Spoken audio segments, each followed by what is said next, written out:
All right, so when it comes to today's housing market, there is a lot of misinformation and myths floating around. And whether you are keeping up to date with the most recent headlines, listening to the doom or gloom on the news, or following the advice of your Uncle Larry who purchased a home 35 years ago in the 1980s, depending on where you are getting your information, your perception of today's housing market can be skewed. So with that in mind, today, let's break down the top 4 myths circling the modern day real estate market. Myth number 1, you should wait until mortgage rates or home prices fall. Look, I get it.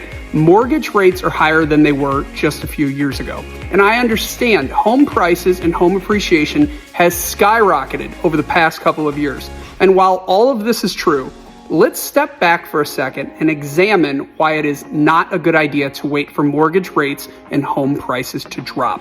Number 1, did you know since 1971, the average 30-year fixed mortgage rate is 7.33%? Meaning while today's interest rates do feel a little bit high, the reality is today's interest rate is right in line with the average interest rate over the past 40 years. Number 2, home appreciation is inevitable. Did you know the only time over the past 44 years homes did not appreciate was 2007, 2008, 2009, and 2010? Meaning 40 out of the last 44 years, homes have always appreciated. Number 3, home prices always go up in the long run. Look, in 1991, the average home price across America was $101,000.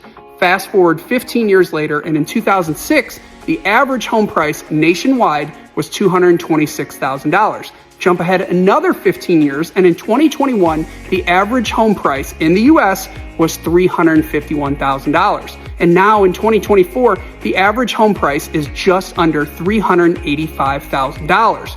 The point is this: in the long run, home prices always go up. Life never gets any cheaper. Number 4, lack of inventory. Can I tell you a dirty secret? Regardless of what you may be hearing on the news, home inventory has not recovered. The housing market is still in a supply deficit. Now, while we are ever so seeing a slight uptick in home inventory nationwide, it is still not enough to match buyer demand. And our housing inventory crisis is not going away for the foreseeable future. Think of it this way. If the Federal Reserve lowers interest rates, while more sellers will trade in their current mortgage rate and list their home, even more buyers will enter the market. And more buyers mixed with continued near record low home inventory will only mean more depleted home inventory, which in turn will mean more competition, which will mean even higher home prices.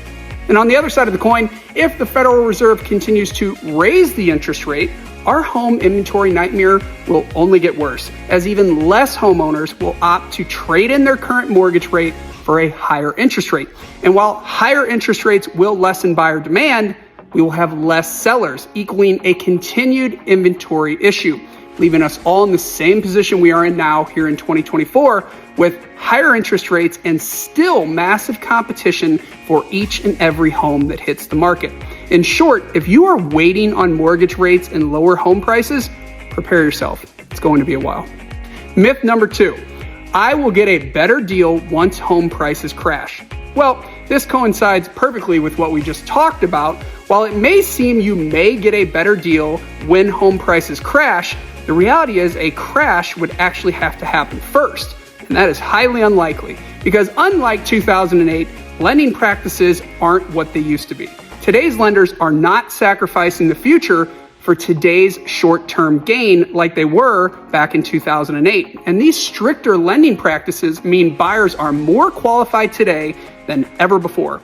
And on top of that, unlike in 2008, today we are facing an inventory deficit, not a surplus. And supply and demand is what drives home prices up or down. Look, prices aren't falling. In fact, recent data shows prices are actually rising, just at a slower pace than they were in 2020, 2021, and 2022, meaning waiting may actually cost you more money in the long run. Okay, myth number 3, I won't be able to find anything once I buy. Okay, so this is one I get every week, but the truth is this, I have yet to be able to not find a home for a truly motivated buyer. Whether it's an off-market opportunity, winning in the resale market, or helping a buyer purchase a new construction home, if you are a truly motivated buyer looking to make a move, you have options. And even though home supply is still low, the supply of homes for sale is finally starting to see a slight uptick, giving you more options. Myth number 4, I have to save enough money for a 20% down payment. This just isn't true. Fortunately, today, when it comes to purchasing a home, you have a multitude of options when it comes to your down payment. From down payment assistance programs to some lenders offering down payment options as low as 0 to 3.5% down, meaning buyers are having to bring a lot less money to the table these days in order to purchase a home. In fact, according to the National Association of Realtors, the average down payment in 2023 was 8%, not 20%. The bottom line is this: only you know when it's time for you to purchase a home. But when you are ready, do not let the fear of achieving your goals stop you. Catch you guys next time.